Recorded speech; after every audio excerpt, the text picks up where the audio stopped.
This is episode number 290 of the InnerFight podcast, of course, brought to you by Smith Street Paleo. Remember, rate and review our podcast over in iTunes, and we will send you a bag of Smith Street Paleo goodies. In this week's show, my co-host Andre takes on the famous Carl Paoli all on his own, gets into Carl's life, understanding what's gone on there. No matter where you are in the world, thanks for tuning in. Let's get into today's show. Welcome back to another edition of InnerFight podcast. Today we're joined by Carl Paoli. Carl, welcome to the show. How are you? I'm great. Thanks for having me. Thanks for coming. We're super excited to have you on the show. I remember first time I connected with you, or I saw you, was on YouTube on the Gymnastics WOD. I just started CrossFit like 3 years ago, wanted to learn all the different movements just like everyone else, but not having a good coach around, just searching on YouTube, trying to find some breakdowns of all the different thousands of movements you need to learn in CrossFit. And that's kind of how I stumbled around you for the first time. You started Gymnastics WODs when? Gymnastics WOD officially started November 28th, 2010. Okay, also that's quite a long time ago. Yes, it's been a while now. Was that your first connection with CrossFit? It wasn't my first connection with CrossFit, but it definitely was the moment where people started paying attention to what I was saying, and it just happened to fill a little void that was missing between what was CrossFit gymnastics and what was the actual just performance within the CrossFit spectrum and space. Yeah. And I was just the guy that, yes, taught some moves, but was the translator, was the one that was able to, the bridge. I was just the bridge. So, it was a very interesting time. And I also remember I started the training plan back then, like 3 years ago, and that's also another time where I saw you connected with, or you worked with Jami Tikkanen from the training plan. How did that start? Uh-huh. Well, Yami came out to the U.S. To meet up with Kelly Starrett, who is the one that founded at Mobility WOD, and I met him at San Francisco CrossFit, and he kind of knew about me, and at the time he had just started coaching Annie Thorisdottir. Yeah. And he reached out and he said, Annie's going to be in San Diego, which is in Southern California. I was up in San Francisco, Northern California, and he said, would you be willing to go down and meet with her and maybe work with her a little bit? So I said, of course. So I made my way down there, and I hung out with Annie for a day or two, and after that, we just got to talking, and I became kind of like an assistant coach for Yami, and I worked with him closely in regards to Annie for 2 years. And when is this? Is this like 4 years back, or when are we talking? Was that before Annie kind of, well, she almost had her peak the first year, but... We started officially to work together the beginning of 2011, and then so it was a couple months after I launched Gymnastics WOD. So you're a part of her journey already from the beginning, almost. Yeah, it was very cool. I was very fortunate to be part of that team and be able to work with her at that time in CrossFit, where we were all just trying to figure it out and learning what it was, and still are. It was it was awesome, and still are, of course. Yeah. It's just, in that time, it was so small, and or it felt smaller, I guess. Yeah, and I guess working with Yami and Annie also kind of like leveraged you and like made your name grow. And I mean, everyone knows who you are in the CrossFit community and know you as this movement specialist, aka gymnastics coach. Tell us about that. Did you grew up doing gymnastics? Now you're a movement specialist, and tell us a bit about that.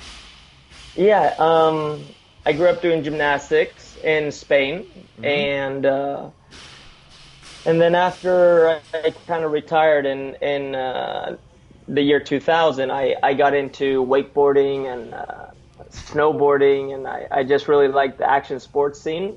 Yeah. And from there, I found some love in the world of fitness, simply because there was a space there to stay fit and stay active, and through circus performance, actually, I got more into trampoline. Right. And then from there, I started dedicating a lot of my time into helping action sports athletes locally here in California. Cool. And when CrossFit kind of popped up, which was 2005 for me, I started really paying attention to what was happening in terms of the strength and conditioning world. Yeah. And that's kind of how it started. And then I just kind of stumbled upon it and fell into it, and happened to be in the right place at the right time with the right knowledge and saying the right things. Yeah. So in your background of gymnastics, give us some details. Did you do gymnastics ever since you were a kid? How many years? Did you go to a pro level, or what kind of, you know what I mean? Yeah, you could technically say I was pro, as I was getting paid monthly. But that is pro. I did gymnastics starting when I was 6, technically late bloomer. Yeah. And I did gymnastics in an after-school program that was in my primary school in Spain. And then from there I joined a club. I met a team that was really competitive, and they were up and coming, and I got to be a part of that. And then eventually I continued to compete nationally and a little bit in Europe. And once I hit 18, 19, it was just time to make a decision. And I didn't have all the right attributes in terms of becoming an Olympian, but I trained with a national team there, and I worked out with all the best guys, and it was a great learning experience. Right. It sounds like a lot of your knowledge comes from that background, and you have been able to implement that in the sport of CrossFit. How is that kind of gymnastics different from the gymnastics that you teach or help CrossFitters now obtain, basically?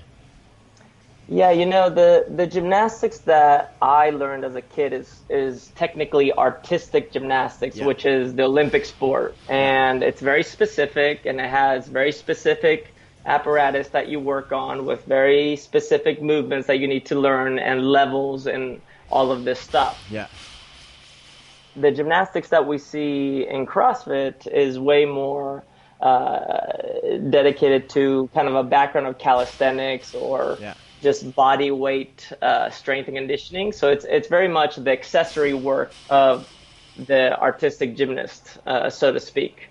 And that accessory work, when you become very technical and proficient at it, there are certain movements that can be implemented or aligned with what we see as CrossFit today. And it's simply having the ability to transfer over the principles of movement that you see in artistic gymnastics into the accessory work, which is the strength and conditioning, and then applying those movement patterns to the needs of the CrossFitter. Very good. Very awesome. Yeah.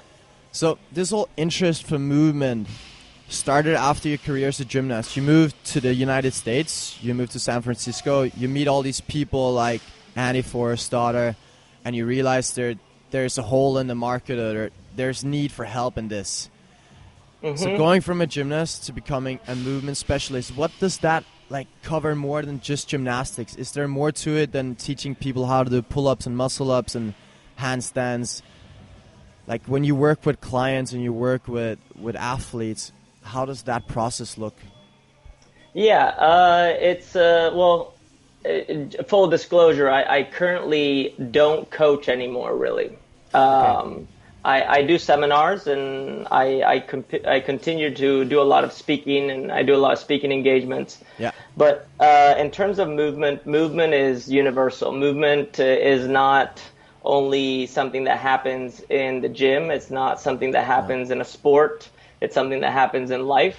And it's a matter of just understanding the process of growth of any individual, any group of people, and how that creates an environment, how the environment affects it, and then ultimately how we build things around that, whether it's tools such as a barbell that I know are falling and crashing behind you right now in the gym. Yeah. I can hear loud and clear. Or, building a car or shoes or clothes or whatever you want. Okay. So in terms of movement, you want to look at it as a universal code. If I talk to you about CrossFit, you immediately, with that code, envision something in your head. You have an idea of what CrossFit is, whether you're in CrossFit or you've just heard of CrossFit, but you have an idea. Yeah. If I say gymnastics, maybe as a CrossFitter, you picture gymnastics from a CrossFit perspective. And then there's a layer that probably taps into what is artistic gymnastics or what you may see in the Olympics. Yeah. And then if you go a little bit further and you go to a higher level of understanding of what's happening, it all comes down to just basic movement patterns. And this is something that Ido Portal talks a lot about. Yeah, and, big fan of that guy. It's something that is not new, but it's something that any coach who's been in a certain specialty for a long time starts to notice and basically turns into a generalist and almost like a life philosopher. Yeah. And that's exactly what it is. I think what people were perceiving was that I never called myself a movement specialist. No. And anywhere you see that written, even if it's in my bio, it's something that I haven't even written myself. And it's something that people just kind of threw at me. Yeah. And the reason I think they did that was because they noticed that I was speaking beyond these concepts of handstand push-ups, pull-ups. I was speaking in between the lines. And I think that's where the concept of movement really comes into play. And I also guess that if you kind of look at it that way, that's also where you can fix a lot of those problems that occur.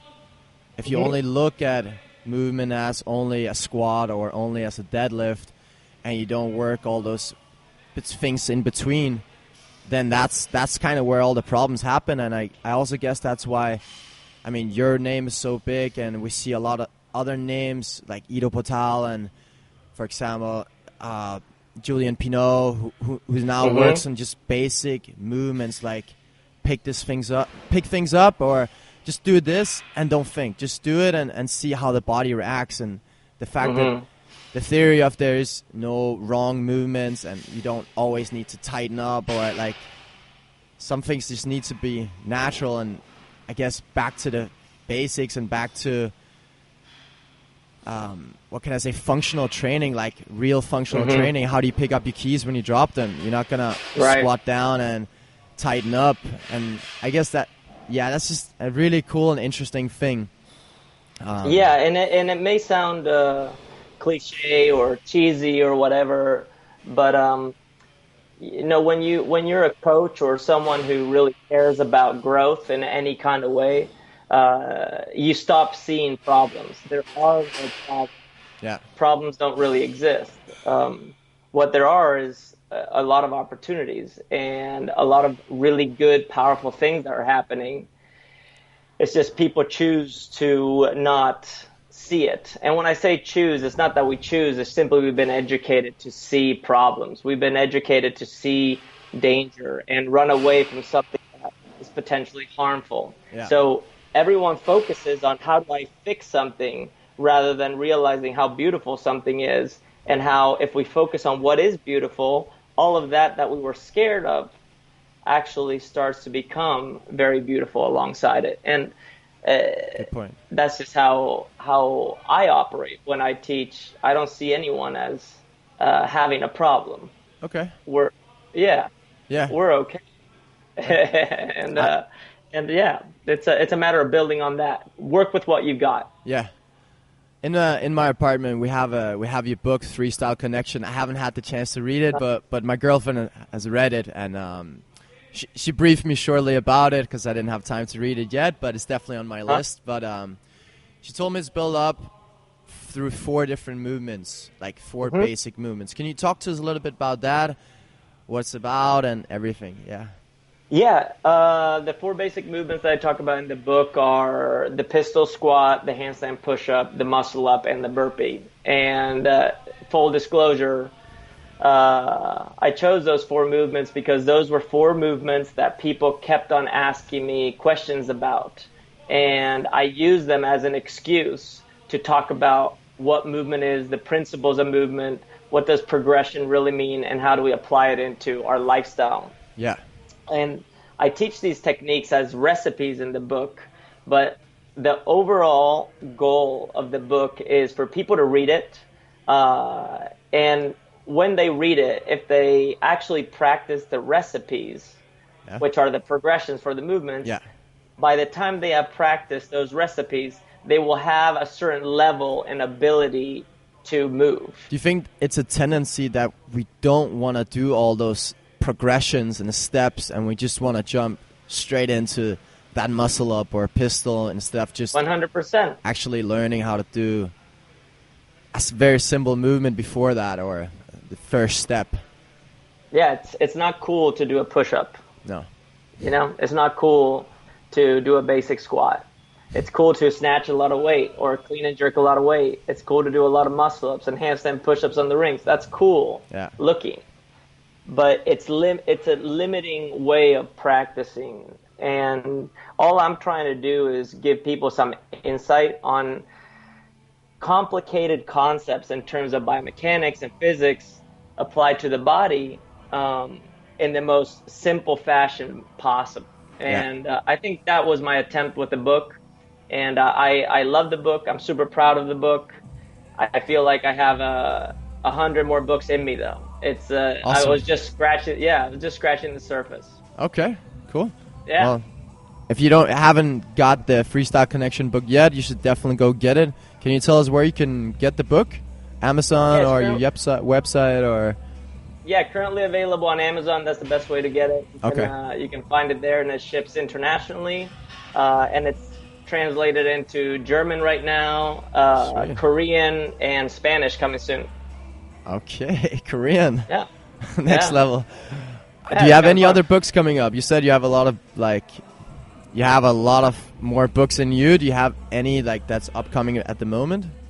Not officially, because writing a book takes really sitting down and writing 8 to 10 hours a day and really spitting it out for a few months. Yeah. And at the moment, I'm fully dedicated to Strike Movement, which is a company, apparel and footwear that I'm a part of. Yeah. And I'm working really hard on making sure that we get that off the ground and that we can do what we want to do with it, which is continue to educate people and provide them with the best footwear and apparel out there.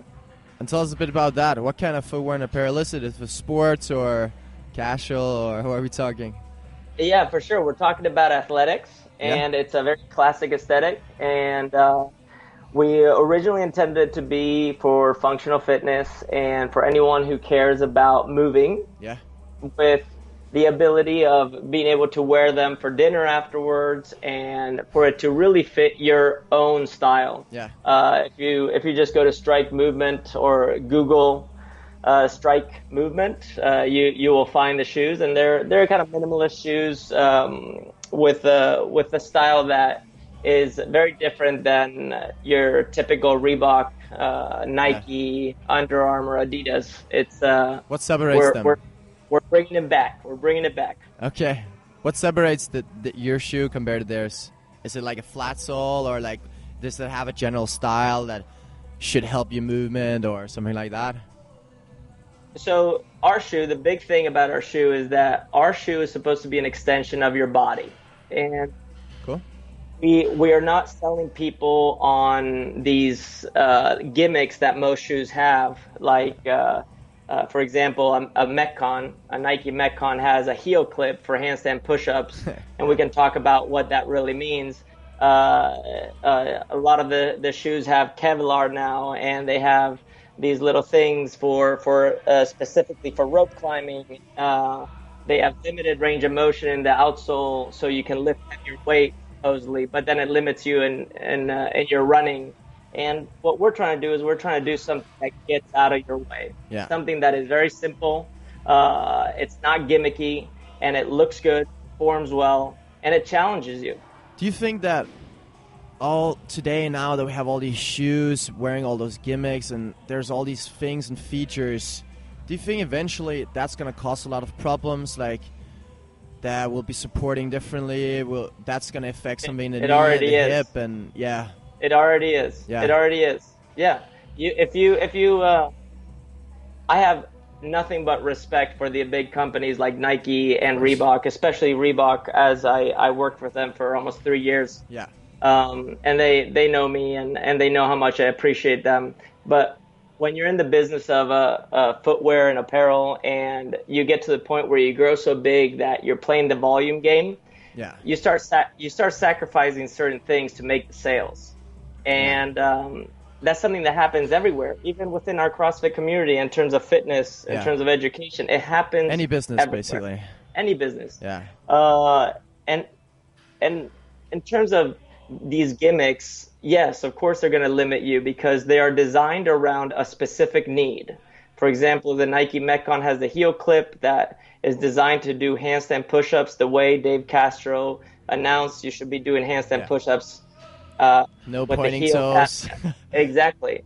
So it's designed for that. And if you actually understand how the body moves, you know that eventually a handstand push-up, freestanding or on the rings, you're going to point your toes naturally, which is something we do not just in the handstand push-up, but every time we walk, every time we run, every time we jump, every time we lift weight, we're doing that movement. Even when we're just standing, we're pressing our feet into the ground, we're pointing our toes. So just by putting that little heel clip, which is very smart and cool as a tool, very cool. it is limiting your ability to move generally and to learn other things, which is completely opposite than what CrossFit intended to be, what the concept of functional fitness is, and what understanding human movement is really about. So I'm trying to go in the opposite direction and show people that if you need those tools to perform at a high level, you're probably a specialist, and that's totally fine. But you're also missing another big piece of your performance that we can help you tap into. Yeah. And if you don't know how to do that, let me help you figure that out. That's cool. Talking about that, helping people, as you said that you're super busy with your seminars. You do different kind of seminars, am I right? Yeah. Talk us through that. What kind of seminars you do? What exactly? You do the freestyle connection, you do the beyond the movement. Tell us the difference. Tell us what you do on those seminars. Yeah, the Freestyle Connection seminar is basically a seminar about what you read in my book. Yeah. There's also a freestyle workshop, which is a shorter one, which is an introduction to what is movement and who are you as a person, basically. And Beyond the Movement is one where I tap in to your mission as a human being and your super strengths, your super skills. And then I help you translate those into very simple little nuggets of information that you personally have. And then I help you basically formulate a mission statement for yourself. And then with that mission statement, you apply it to communicating with others, innovating, and being a leader. And those are the things that are really exciting for me and something that have been really useful in my career. And now I'm trying to help other people see that they're all leaders, they're all innovators, they all have the information, they just need to know where to look for it. It's so much beyond just sports. It's a whole lifestyle thing. Would you say 100%. That? Yeah, it's almost like just pure lifestyle, and it makes sense because if you focus on the bigger picture, you'll fix all the small things instead of focusing on only one specific thing. That's going to cause some problems down the road, probably. What's your vision with Freestyle Connection? Where are you going to be in 5 years, and how will that journey look? Well, I think in 5 years I'll be exactly where I am right now, just reaching more people and hopefully a little bit more educated than I am today. But and how can that look like? How are you going to get more education? Well, I pay attention to a lot of stuff that's happening, from politics to religion to many different aspects of what is sociology. Yeah. And then, of course, I pay attention to what's happening a little bit in the strength and conditioning community, the fitness community. But ultimately, my goal is to facilitate people's process, to help people just understand themselves better. So I am just a student of life that's trying to share what I'm learning as I go. And who knows, that may be making my YouTube channel bigger, or reaching more people, doing more seminars, going deeper into my seminars, working with bigger organizations that can tap into more people, maybe doing fundraising and doing a lot of nonprofit stuff. It depends. Awesome. Now that we're talking about learning more and so on, I would like to ask you if you have a daily life hack that you think you've figured out that makes you win the day. Like a daily life hack? Yeah, like a thing like you wake up in the morning, you take a cold shower, you read for 20 minutes, or you meditate or something like that helps you get through the day and just makes you feel more accomplished. Honestly, it's I do what I want, when I want, how I want. That's how I live. That's pretty freestyle. And, and I do it with compassion towards myself and others, and that's my life hack. It's awesome. I'm not bound to a box or to a title or to an organization or a company. I am just part of what I want to be a part of, what I believe in, and that's what I do, and it's great. Great, I think that's a great philosophy. Let's take it back to CrossFit. Today we hear so much about shoulder pain and people having problems with the shoulder. Yeah. Because of a lot of gymnastics and butterfly pull-ups and those kind of things. What are your thoughts on that? How do you think the shoulder is the problem? What happens? Why does it happen? Is it because of the butterfly pull-ups? Is it because of the volume and intensity? Or tell us about it. Yeah, anytime you have pain or an injury, it's an indication that there is some sort of behavior that has the ability of improving. Yeah. That's the number one thing. I couldn't tell you where shoulder pain comes from specifically, because there are many millions of people doing CrossFit out there now, and everyone has a different approach to it and gets pain doing different things. And that may be snatching, cleaning, muscle ups, pull ups, chest bar, whatever it may be. Everyone experiences a different pain or discomfort if their movement patterns aren't solid. So what I try to help people understand is that if you go back to the basics, like the basics, I'm talking basics, not even here's how to squat, back flat, hips below the knees out, flat feet, whatever. That, not even that. Yeah. I'm talking getting out of bed.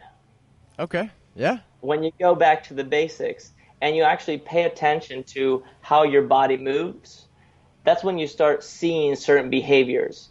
And if you don't see them, it's because you have bypassed them. You have completely ignored them. And it's not something that you've done because you wanted to do. It's simply your lifestyle and the way your little circle of life and society and culture has educated you to be. And all of a sudden you have just a lack of awareness. Yeah. There's so many people out there that just don't even feel. They have no understanding or sense of what is really going on with them. And that's where I think practicing some consciousness and really becoming aware of your body. Yeah. As simple as when you're sitting down, paying attention to what surface you're on. Are you on a hard surface or a soft surface? It's really basics. Yeah, makes sense. Yeah. And I think that's where it all starts. And when you learn how to move away from pain, you start discovering some very cool things. The problem is that as soon as you move away from pain, you're probably going to adopt a certain behavior or pattern that most likely, from an outsider's perspective, unless they know who you are and what you're doing, is going to look different and could potentially be called out dangerous or wrong or try this, try the other thing. Yeah. And all of a sudden you get back on that track that leads to shoulder pain, back pain, whatever pain in the ass, whatever. Yeah, exactly. So it's just a matter of becoming aware and looking for things that are fun and sexy and that make you feel good and that don't necessarily have to match what your neighbor is doing. That's the beauty of diversity. Yeah. It's funny you said this whole thing about awareness, because I listen to quite a lot of podcasts, I try to read quite a lot of books, and they all talk about self-awareness and how that is the key. Whether it's, now you're talking about self-awareness regarding the body, but it could also be by your mindset and how you act and react. And it's just really, really interesting that you need to go back and find out what's your mission. Like you said, your seminars, you make them do a mission statement. I think that's super cool and super necessary. Talking back to CrossFit again. Let's if you could choose one movement that you think should be done more, maybe it's already done a lot, but it should be done more, or it's the most important movement, which movement would it be? It doesn't matter if it's weightlifting, gymnastics, or whatever. You have to choose one movement that you think is the most important. Get on the ground, get off the ground, and do it in as many different ways as you can. Yeah, very good. That's Basics. it. Yeah. And that could be in a burpee or reverse burp, sit down on the floor, stand up. Yeah, and what you'll realize is that if you lie down on your back and you just get up like a normal human being would get up, you would eventually start adopting certain techniques. A technique that we see getting off of the ground is a Turkish get-up, for example. Yeah. But if I make you get up as fast as possible, eventually you'll adopt a style that looks different than the Turkish get-ups with less steps, or potentially even just like a little ninja get-up, like a kip-up, like a martial artist would probably do. So that's a different type of get-up. If you do that from your belly and you get up, you're probably going to do some sort of lunge and some sort of stand, eventually a burpee, and who knows? If you do it without legs, you go to handstand. If you do it without your arms, you roll around onto your back again, and then you're back to the Turkish get-up. Yeah. It all goes full circle. It's funny you mentioned that. I've had some problems with my shoulder blade, and I went to a lot of physios and osteos, and it never really got better. So one day I went to this movement specialist who's here in Dubai, and he just made me do loads of drills. And like you said, like this drill, he told me lay down on the floor and stand up. And then he told me, lay down on the floor. Now, I want you to imagine that your right side is completely lame. You can't feel it.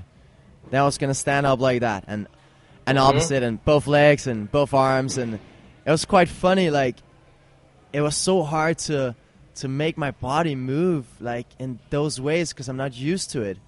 And you're not used to doing such basic things, but go to, like, uprises and handstands and can't even stand up if I can't reuse my right arm almost. I mean, isn't that crazy? Yeah, that made me feel like, damn, fundamentals and basics, just breathing, like simple stuff like that. I don't even know how to breathe correctly. Right, isn't that, it's so crazy. Yeah, and since I've done those exercises and, like, for example, the thing with breathing or just basic movements, I felt so much better. It's kind of unbelievable, like. But sometimes I think if a lot of people out there listening and they have a lot of problems, injuries, and they spend a lot of money going to treatments, which I don't say is not good, but maybe one day you should go see somebody who can like do a movement assessment on you, who can maybe help you try to figure out what is wrong and how can we fix that. I think everyone has the ability to fix themselves to a certain extent.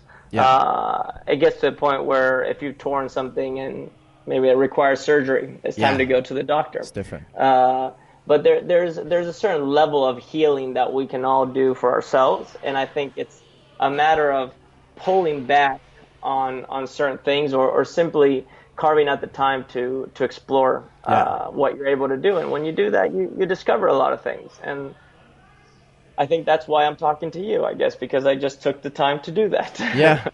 Which is great, right? Yeah, of and course. It's simple. Everyone can do it. Exactly. Yeah.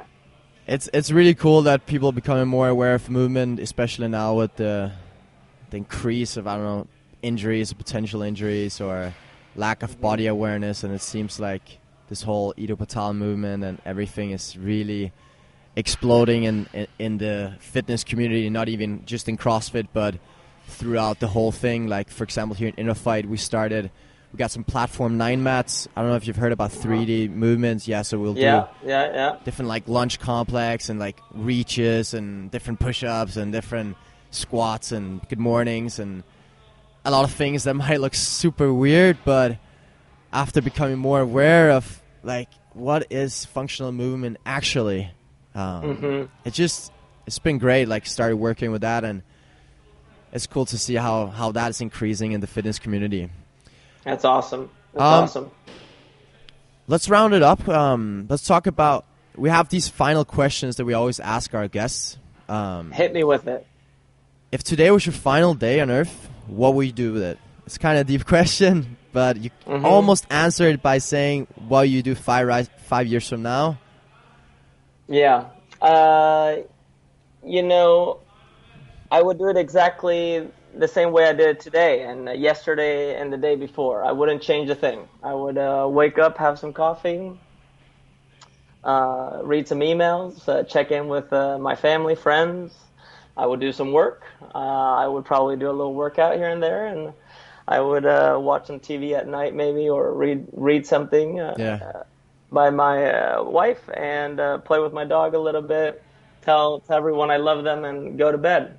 I wouldn't change anything. I would probably just do it a little bit more intensely. Yeah. But as it's not my last day, I'm planning on doing this a lot more. But I wouldn't change anything. I love my life the way it is. That's awesome, because especially today, it's like alive today. Many people walk around, they focus either on the past or the future, and they do a lot of things they might not like. And I just think it's super important to live like in the present instead of focusing on what you want to do in 10 years or what happened to you in the past. It's all about how you can just enjoy the day and embrace the day, I guess. Yeah. If you could give one piece of advice to people that you have learned or been given, what would it be? It could be from your mentors or from your wife or whatever. Okay. One piece of advice. If you have more, that's okay too. Yeah, I would say do you. Just do you. Can I swear? No. Screw everyone. All right, cool. You know? Love everyone, but don't let them influence you to the point where you get lost. No. Do you. Just be you and be happy with what you got. Like what you have, no one has. Yeah. No one has experienced exactly the life that you have experienced. So you are a unique individual that if you tap into that, you will fit beautifully into a community, a collective of people, and you'll be able to do a lot of great things. Yeah. It kind of reminds me of that Steve Jobs quote, don't be tracked by dogma, don't try to live anybody else's life, and just focus on yourself. Yeah, that's exactly it. Carl, thank you so much for your time. If all of our listeners, I bet they're going to love this podcast. How do they get in touch with you? How can they connect with you through Facebook, Instagram, website, or whatever? Yeah, Carl Paoli on Facebook, Instagram, Twitter. You can find me on freestyleconnection.com or at strikemovement.com. Yeah. And I try to reply to as many messages as possible. Cool. I try to interact with my audience as much as I can. Those are the places, and that's where you'll find me. Where's your next training camp or seminar? The next one I'm doing in Chicago on February 19th, I believe, or 18th. Okay. 18th. How many spots? With Diane Fu. We have 45 spots, and then we have people that listen in. I think we have like 15 or 20 spots. Awesome. Yeah. Thank you so much. It was great connecting with you. I hope you're going to have a great day, and thank you for taking your time. Thank you so much for having me. I really appreciate it. Thanks a lot for listening to this episode of the podcast, folks. Great questions from Andre, great answers from Carl. I definitely learned something, and I hope you did too. Remember, please hop over to iTunes, rate and review our podcast. We'd really appreciate your support there. If you have any questions, concerns, or something you want to speak to us about, winning@innerfight.com. I'd love to hear from you. Until next time, take care.